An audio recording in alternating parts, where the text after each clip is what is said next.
Morning class. आज हम पढ़ने वाले हैं हमारा चैप्टर 5 स्टार्टिंग से। हम ये देखते हैं कि हमारा जो स्टार्ट कर रहे हैं, हम स्टार्ट विद पाइथन। पाइथन हमारी प्रोग्रामिंग लैंग्वेज है जिसके हम बारे में पढ़ेंगे। इससे पहले 11th क्लास के अंदर हमारे पास C++, जावा के बारे में हमारे सारे कॉन्सेप्ट होते थे। और हमारे पास अभी नई लैंग्वेज है जो हमारे बुक्स में ऐड हुई है, वो है पाइथन। ये भी एक लैंग्वेज ही, हाई लेवल लैंग्वेज ही है, जैसे C++ होती है, पर इसमें कुछ डिफरेंसेस है। उसके बारे में हम बात करेंगे। कुछ फीचर्स हैं, किस तरह से ये काम करता है, किस तरह से आपको इसको ये अवेलेबल होती है, आपको इसके बारे में रिलेटेड सब कुछ होता है। कंपैरेटिवली बाकी सब लैंग्वेजेस से क्या अलग अलग फीचर्स है ये पता पड़ेगा। ठीक है, बात करते हैं पाइथन की। पाइथन एक प्रोग्रामिंग लैंग्वेज है। प्रोग्रामिंग लैंग्वेज होती क्या है? ठीक है, प्रोग्रामिंग लैंग्वेज होती है जो सेट ऑफ इंस्ट्रक्शन कंप्यूटर को हम देते हैं। कि कंप्यूटर, आप जब छोटे थे तभी भी आपने ये पढ़ा होगा कि कंप्यूटर को सिर्फ आपको एक 0 और 1 सिर्फ ये दो डिजिट्स ही समझ में आती है, जिसे हम बाइनरी नंबर्स बोलते हैं। ठीक है, बाइनरी नंबर्स हैं, कंप्यूटर को सिर्फ यही समझ में आती है। इसलिए हम जब प्रोग्राम लिखते हैं या फिर कंप्यूटर को इंस्ट्रक्शन देना होता है कि अगर 2+2 हमें एडिशन करना है तो हमें क्या करना पड़ेगा, इस 2 के लिए वैल्यू निकालनी पड़ेगी। जैसे कि हमारे प्रीवियस चैप्टर में मैंने बताया था कि किसकी क्या वैल्यू होती है, 1 की क्या वैल्यू है, 2 की क्या वैल्यू। उन वैल्यू को हम 0101 में कोड में लिखेंगे। वो हमें बहुत डिफिकल्ट होता है क्योंकि हमें पहले तो 2 का कोड लिखना पड़ेगा, फिर प्लस के लिए जो कोडिंग होगा वो लिखना पड़ेगा, फिर 2 का कोडिंग लिखना पड़ेगा, फिर equals to what the output comes. हमारे पास ये है कि जब वो आउटपुट देगा वो भी आपके बाइनरी होगा। फिर वो बाइनरी को हमें हमारे ह्यूमन रीडेबल लैंग्वेज में उसको ट्रांसलेट करना। ये बहुत लंबा और कॉम्प्लेक्स प्रोसीजर हो जाता है। तो इसके लिए क्या है, प्रोग्रामिंग लैंग्वेज का इजाद हुआ था। इससे पहले हमारे पास हम देख रहे हैं कि हमारे पास जो मशीन लैंग्वेज थी, वो मशीन लैंग्वेज 01 पे था। अब हमारे पास प्रोग्रामिंग लैंग्वेज है जो हमें सेट ऑफ इंस्ट्रक्शन देती है। हमारे पास ह्यूमन रीडेबल लैंग्वेज होती है। हम उसको जो कहते हैं कंप्यूटर को इंस्ट्रक्शन के through step by step instruction होते हैं, तो वो टास्क को आपको परफॉर्म करके देता है, वो हमारी प्रोग्रामिंग लैंग्वेज होती है। हर एक लैंग्वेज के अलग अलग आपके कीवर्ड्स होते हैं या फिर आपके डिफाइंड डायरेक्टरीज होती है आपकी, जो अपन इम्पोर्ट करते हैं। ये सब चीजें आपको अलग आगे से पढ़ेंगे कि डायरेक्टरीज क्या होती है। ठीक है, अब बात कर रहे हैं हमने set of instruction. Set of instruction हमारे पास लैंग्वेज के अंदर होता है, पर उसको सेट ऑफ इंस्ट्रक्शन होता है क्या है, वो हम एक प्रोग्राम बोलते हैं। मतलब हमें कह सकते हैं कि हमें कोई टास्क परफॉर्म करवानी है तो हम उसको कहते हैं कि ये वाली टास्क परफॉर्म करनी है। उस टास्क के लिए हम एक प्रोग्राम बनाते हैं और वो प्रोग्राम होता है हमारे पास स्टेप ऑफ इंस्ट्रक्शन। बहुत सारी इंस्ट्रक्शन को मिला के एक प्रोग्राम बनता है, तो हम उसको कह सकते हैं प्रोग्राम को सिंपल लैंग्वेज में वो होता है set of instruction. Set of instruction है।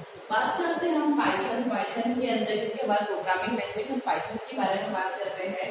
तो पाइथन है हमारी ऐसी लैंग्वेज जो कि हमारे यूडो वैन रॉसम ने 1989 के अंदर उसने बनाई थी। यूडो वैन रॉसम वो नीदरलैंड के national research institute of Netherland में वर्क करते थे उस टाइम। तो उन्होंने क्या है 1989 में पाइथन नाम का आपको एक लैंग्वेज उन्होंने बनाई थी। वो लैंग्वेज उन्होंने बनाई थी 1989 और इसके अलग अलग आपके ईयर वेरीज होते हैं अकॉर्डिंग टू द साइंस। हमारे पास जब वो पब्लिक के लिए जब हमारे पास आई थी बाहर, जब पॉपुलैरिटी होती वो पब्लिक के लिए आई थी, वो 1991 के अंदर आई थी।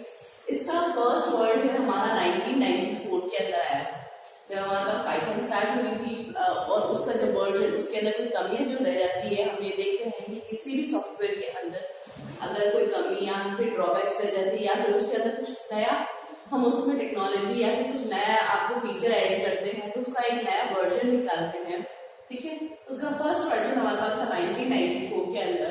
नेक्स्ट हमारे पास उसका वर्जन आया था 2000 अक्टूबर के अंदर, जिसे हम पाइथन 2 के नाम से जानते हैं।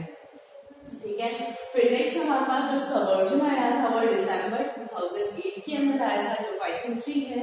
अब हमारे पास जो वर्जन चल रहे हैं 3.6, 3.6 के आगे 3.6 है, 3.7, मतलब हमारे पास अभी जो आ रहे हैं वर्जन क्या है, हमारे पास पाइथन 3 पे डिपेंडेंट है। ठीक है, हमारे पास आपके बुक में दे रखा है जो 3.7.0 के अकॉर्डिंग है। ठीक है, तो यूट्यूब एंड नॉसन ने नीदरलैंड के पाइथन ये एक कॉमेडी शो नाम था, उससे रिलेटेड उन्होंने उसका नाम पाइथन दिया है।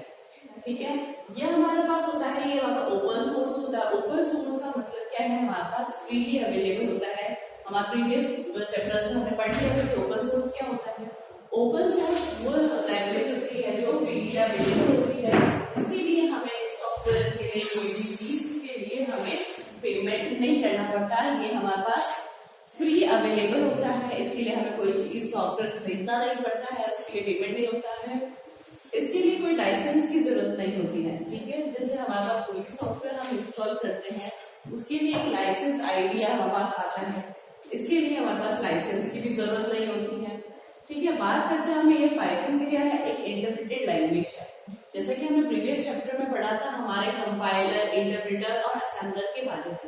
तो हमने इंटरप्रेटर के बारे में पढ़ा था। तो इंटरप्रेटर क्या होता है, ये ऐसा आपके सॉफ्टवेयर या फिर मान लीजिए इंटरफेस है जो कंप्यूटर रीडेबल लैंग्वेज को ह्यूमन लैंग्वेज में और ह्यूमन लैंग्वेज को आपकी कंप्यूटर रीडेबल लैंग्वेज में आपको ट्रांसलेट करके देता है। ठीक है, तो इंटरप्रेटेड लैंग्वेज है, तो इंटरप्रेटेड लैंग्वेज के लिए पाइथन है। तो इंटरप्रेटर होता है हमारे पास 1 by 1। अगर हमने कोई प्रोग्राम लिखा है उसमें हमारे पास जैसे नंबर ऑफ इंस्ट्रक्शन है, नंबर ऑफ लाइन्स है हमारे पास इंस्ट्रक्शन के लिए।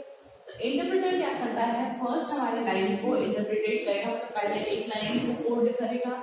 ह्यूमन रीडेबल लैंग्वेज में लिखा है, पहले फर्स्ट लाइन को आपको मशीन कोड में करेगा, फिर मशीन कोड करने के बाद उसको एग्जीक्यूट करेगा, फिर सेकंड को आपको ट्रांसलेट करेगा, फिर थर्ड को करेगा। ये क्या है, स्टेप बाय स्टेप मतलब हर एक लाइन को आपको ट्रांसलेट करता है। जिससे पहले हमने ये बात करी थी जब कंपाइलर की, कंपाइलर पहले C++ पढ़ते हैं तो उसमें क्या है, कंपाइलर यूज होता है जो पूरे प्रोग्राम को वन स्टेप के अंदर, पूरे प्रोग्राम को वन स्टेप में आपको आपके मशीन कोड में चेंज करता है। इंटरप्रेटर हर एक स्टेप्स को मतलब हर एक लाइन को आपको ट्रांसलेट करता है। तो इस तुलना में क्या है, आपके कंपाइलर से क्या है, ट्रांसलेटर धीरे होता है क्योंकि वो आपको पूरा प्रोग्राम को एक ही और वन स्टेप के अंदर रख देता है और ये आपको जितने नंबर ऑफ लाइन्स है उतने लाइन्स को कोड अलग अलग करेगा। नेक्स्ट बात करते हैं प्लेटफॉर्म इंडिपेंडेंट। प्लेटफॉर्म इंडिपेंडेंट मतलब है कि हमारे पास ये जो पाइथन है, ये पाइथन लैंग्वेज जो आपके है, अगर आपने अपने कंप्यूटर पे इंस्टॉल करी है तो ये आपके पाइथन हमारे पास आपके विंडोज में भी रन होती है। अगर आपके पास अगर ऑपरेटिंग सिस्टम अगर आपने कंप्यूटर पे विंडोज इंस्टॉल कर रखा है तो पाइथन विंडोज में भी आपके इजीली रन होगी, उसके लिए कोई अलग से कोडिंग नहीं होती है। अगर आपके विंडोज की जगह आपके लिनक्स है आपके ऑपरेटिंग सिस्टम में, तभी भी पाइथन वही वर्क करेगी जो वर्क वो आपके विंडोज में करती थी। यूनिक्स आपकी जो भी ऑपरेटिंग सिस्टम है उसी ऑपरेटिंग सिस्टम पे और आपके पास जो हार्डवेयर अवेलेबल है या जो भी ऑपरेटिंग सिस्टम अवेलेबल है उसी ऑपरेटिंग सिस्टम पे आप पे पाइथन वर्क करेगी। इसके लिए हर अलग अलग ऑपरेटिंग सिस्टम के लिए अलग अलग पाइथन को इंस्टॉल करने की जरूरत नहीं है, इसलिए हम इसको कह सकते हैं कि ये क्या है, आपके प्लेटफॉर्म इंडिपेंडेंट है। प्लेटफॉर्म इंडिपेंडेंट का मतलब आप किसी भी सॉफ्टवेयर के साथ किसी भी ऑपरेटिंग सिस्टम में इसको रन करवा सकते हैं। ठीक है, तो फिर हम बात करते हैं नेक्स्ट इसके बारे में। जैसे कि हमने इंटरप्रेटर के बारे में देख लिया था कि वो एक line by line 1 by 1 statement को एग्जीक्यूट करता है। तो इंटरप्रेटर करता है process the program statements 1 by 1, मतलब हमारे पास जो प्रोग्राम की जो स्टेटमेंट्स है वो 1 by 1 उसको इंटरप्रेट करता है, मतलब ट्रांसलेट करता है। हर एक स्टेप्स को, एक स्टेप को पहले ट्रांसलेट करेगा फिर उसको एग्जीक्यूट करेगा, फिर नेक्स्ट स्टेटमेंट को आपको उसको ट्रांसलेट करके फिर नेक्स्ट स्टेटमेंट को एग्जीक्यूट करेगा। इसलिए इंटरप्रेटर से हमारे पास पाइथन है, इस वजह से हमारा ये स्लो भी है। ठीक है, हमारे पास जो हाई लेवल लैंग्वेज में जो कोड लिखते हैं हम उसे सोर्स कोड बोलते हैं। ठीक है, हमारे पास जो भी लैंग्वेज के अंदर अगर हमने पाइथन के अंदर कोई प्रोग्राम लिखा है या कोई स्टेटमेंट लिखा है तो हम उसको कहेंगे हम उसका सोर्स कोड लिखा है, क्योंकि उसका आउटपुट जो आएगा वो ये हमारा जो सोर्स कोड होता है वो पब्लिकली सबके लिए अवेलेबल नहीं होता है। ये हमने जो डेवलप करेंगे, जो चीज डेवलप अपन करते हैं वो हमारे पास सोर्स कोड में आता है। ठीक है, ये सपोर्ट करता है हमारे पास, इसके अंदर पाइथन के अंदर सपोर्ट करता है डायनामिक टाइप सिस्टम को, आपकी टाइपिंग होता है। ऑटोमेटिक मेमोरी मैनेजमेंट सिस्टम है हमारे पास, मेमोरी मैनेजमेंट है वो भी आपके ऑटोमेटिक है। ठीक है, मेंटेनेंस एंड डेवलपमेंट जो फर्स्ट आती है आपकी वो लो आती है, क्योंकि इसका मेंटेनेंस हमारे पास फ्रीली अवेलेबल है। डेवलप करने में आपको वो भी कॉस्ट आपको फॉर्म आती है। ठीक है, इसके जो मॉड्यूल्स होते हैं जैसे C++ में आपके लाइब्रेरीज होती है, आपके हेडर फाइल्स होती है, वो क्या आपकी लाइब्रेरीज होती है जो प्री डिफाइंड होती है। वैसे इसके अंदर क्या आपके मॉड्यूल्स होते हैं, कुछ ऐसे मॉड्यूल्स या फिर ऐसे प्रोग्राम्स, अगर आपने कोई प्रोग्राम बनाया है तो उसमें कुछ ऐसे वर्ड्स जिनके बारे में जिनका कोई स्पेसिफिक मीनिंग होता है, ये सब उसको पहले से डिफाइन करके रखती है। ठीक है, तो अलग अलग मॉड्यूल्स हैं आपके और सपोर्ट करती है ये आपके इंटरनेट प्रोटोकॉल, जितने भी इंटरनेट प्रोटोकॉल है जैसे HTML है, XML है, IMAP है, FTP है, आपके फाइल जितने भी ट्रांसफर प्रोटोकॉल्स है सारे प्रोटोकॉल्स को ये सपोर्ट करती है। ये यूज होता है आपके पाइथन, आपके अभी तो फिलहाल बहुत ही ज्यादा अभी जो काम में आ रही है वो पाइथन आ रही है। ठीक है, क्योंकि ये इजी लर्निंग होती है। ये हमारे पास सिस्टम सॉफ्टवेयर है, हमें कोई सिस्टम सॉफ्टवेयर डेवलप करना होता है उसके लिए भी पाइथन हम यूज कर सकते हैं। वेब एप्लीकेशन के लिए कोई भी अगर हमारे पास वेब पे एप्लीकेशन बनाई है उसके लिए यूज कर सकते हैं। गेम डेवलप करने के लिए हम उसको यूज कर सकते हैं। एप्लीकेशन कोई डेवलप करना चाहते हैं वो हो सकता है। वेबसाइट हमने कोई बनाई है उसके लिए आपको पाइथन यूज कर सकते हैं। कंप्यूटर पे जो ग्राफिक्स होते हैं वो भी पाइथन से हम उसको बना सकते हैं। सर्वर साइड के जो प्रोग्राम होते हैं, जो हमारे पास सर्वर साइड के जो प्रोग्राम होते हैं वो भी आपके उसमें बन सकते हैं। ये आर्टिफिशियल इंटेलिजेंस में भी आपके काम आते हैं। ये सब चीजें हमने अपने प्रीवियस चैप्टर में डिटेल से पढ़ी है, तो आप वहां से देख सकते हैं। इसके बाद हम बात करते हैं हमारे फीचर्स ऑफ पाइथन। पाइथन के क्या क्या फीचर्स हैं हमारे इसमें, तो वो देख। हमारे फीचर्स है पाइथन के, कुछ फीचर्स हैं वैसे तो हमने पढ़ ली है। फीचर्स में क्या क्या है हमारे पास, इसके अंदर हाई लेवल लैंग्वेज है क्योंकि हमारे पास ह्यूमन रीडेबल लैंग्वेज है। इसी के साथ ये क्या है, फ्री और ओपन सोर्स लैंग्वेज है। ये फ्रीली अवेलेबल होती है हमें इंटरनेट पे, आप इसको डाउनलोड भी कर सकते हैं www.python.org से।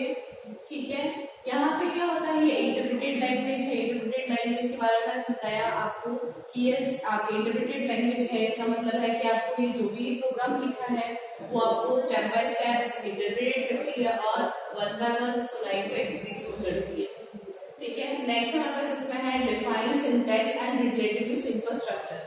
इसके अंदर जो हमारे पास सिंटैक्स होता है कि किस तरह से उसको लिखा जाता है हमारे पास पाइथन के अंदर, क्योंकि सी के अंदर जब हम लिखते हैं तो एक होल प्रोसेस हमारे पास प्रोग्राम होता है। हमारे पास उसके अंदर हैश इंक्लूड stdio फाइल्स लेनी पड़ती है। फाइल्स लेने के बाद आप उसको मेन फंक्शन में कॉल करते हैं। फिर मेन फंक्शन में अगर आपको कुछ प्रिंट करवाना है तो उसको उस पर लिखना है। सिर्फ आपको प्रिंट करवाना है, उसके लिए आपको 4 to 5 लाइन्स कोडिंग करनी पड़ती है। पर हमारे पास इसके अंदर क्या होता है, सिंटैक्स क्या होता है प्रिंट करवाने के लिए, ये एक सिंगल लाइन को भी आपको एग्जीक्यूट करवा सकता है। हमारे पास कंपाइल के लिए क्या होता है, आपको पूरा प्रोग्राम और स्टैंडर्ड फाइल्स को इंक्लूड करवाना पड़ता है। पर इसके अंदर हमारे पास ऐसा सिंटैक्स प्रोवाइड होते हैं, इसमें क्या है, एक आप अपने एक सिंगल लाइन को भी एग्जीक्यूट करवा सकते हैं। पर C++ में ऐसा नहीं है। ये केस सेंसिटिव लैंग्वेज है। जैसे कि हमारे पास पहले पढ़ा था हमने C और C++ और बाकी में प्रोग्रामिंग लैंग्वेज के बारे में बात करी थी, तो मैंने ये बताया था आपको कि अगर हमारे पास अगर कोई चीज लिखी है ये A और ये A, तो दोनों का जो हमारे पास मशीन कोड लैंग्वेज होगा वो दोनों का ही डिफरेंट होगा, क्योंकि ये केस सेंसिटिव है। केस सेंसिटिव का मतलब है आपको अगर कोई चीज अगर स्मॉलर में लिखा हुआ है, लोअर केस में लिखा हुआ है तो उसका कोडिंग कुछ और होगा, और आपने अपर केस में अगर कोई लिखा हुआ है तो उसका कोई अलग कोड है। इसलिए इस लैंग्वेज को आप कह सकते हैं कि केस सेंसिटिव है। तो लिखते टाइम हमेशा ये ध्यान रखेंगे कि हमने कौन सा केस यूज करा है। ठीक है, नेक्स्ट हमारे पास है इसमें प्लेटफॉर्म इंडिपेंडेंट। प्लेटफॉर्म इंडिपेंडेंट का मतलब हमारे पास है ये ओपन सोर्स है, हम कहीं से भी कौन से भी ऑपरेटिंग सिस्टम में इसको डाउनलोड करके उसको रन करवा सकते हैं। ठीक है, हमारे पास जैसे मैक ओएस हो या फिर लिनक्स हो, विंडोज हो, यूनिक्स हो, कोई सा भी ऑपरेटिंग सिस्टम अगर आपने अपने कंप्यूटर पे इंस्टॉल कर रखा है उस पर आपके पाइथन रन हो सकती है। ठीक है, इसमें क्या होता है, library of pre defined function. आपके बहुत सारे प्री डिफाइंड फंक्शन ऐसे कीवर्ड्स हम कह सकते हैं जिनके बारे में मतलब वो क्या काम करते हैं और कीवर्ड्स का क्या यूज है, उसका यूज उसने पहले से ही एक लाइब्रेरी फाइल में आपको लिख रखा है यहाँ पे क्या है, एक बहुत बड़ी लाइब्रेरी फाइल है जिसके अंदर बहुत सारे अलग अलग मॉड्यूल्स हैं या फिर पैकेजेस है, हमारे पास अलग अलग कीवर्ड्स के मीनिंग्स है।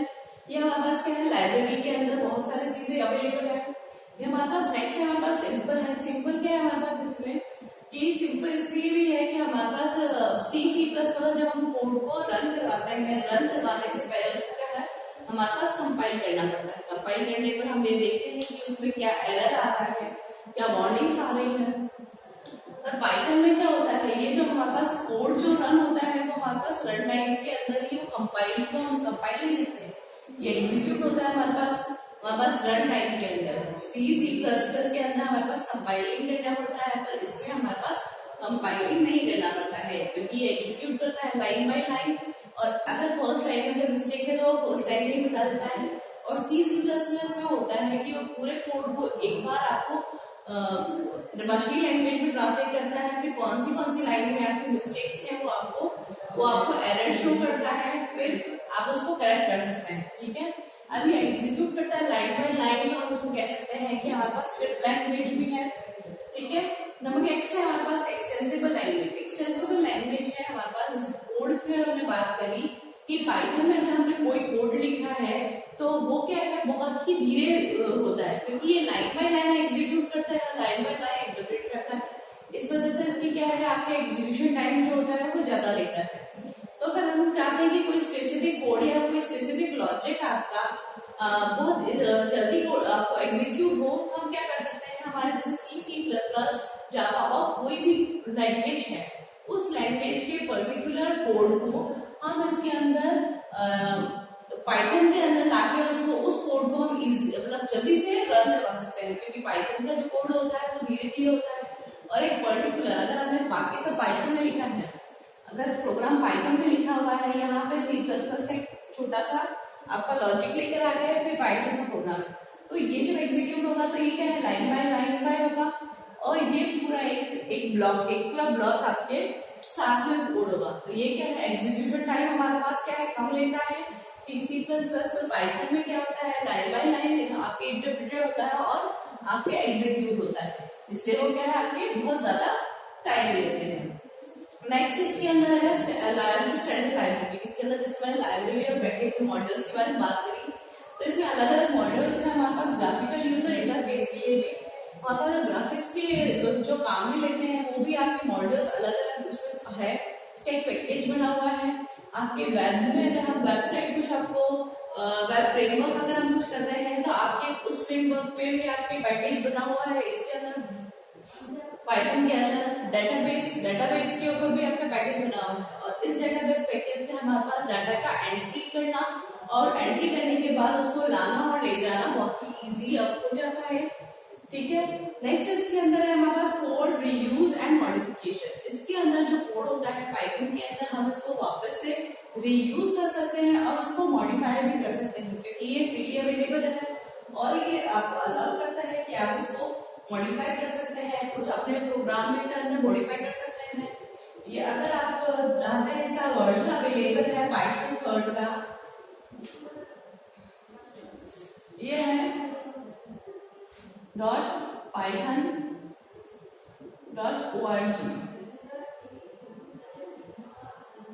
आपको अवेलेबल है। अगर आप पाइथन को इंस्टॉल करके देखना चाहते हैं तो आपके ये वेबसाइट है, आपके बुक के अंदर भी दे रखी है ये वाली वेबसाइट का एड्रेस। तो आप पाइथन को यहाँ से, क्योंकि ये फ्री है इसलिए आप इसको इंस्टॉल करके अपने प्रोग्राम्स आपके अपने लैपटॉप में या कंप्यूटर में देख सकते हैं। ठीक है, थैंक यू।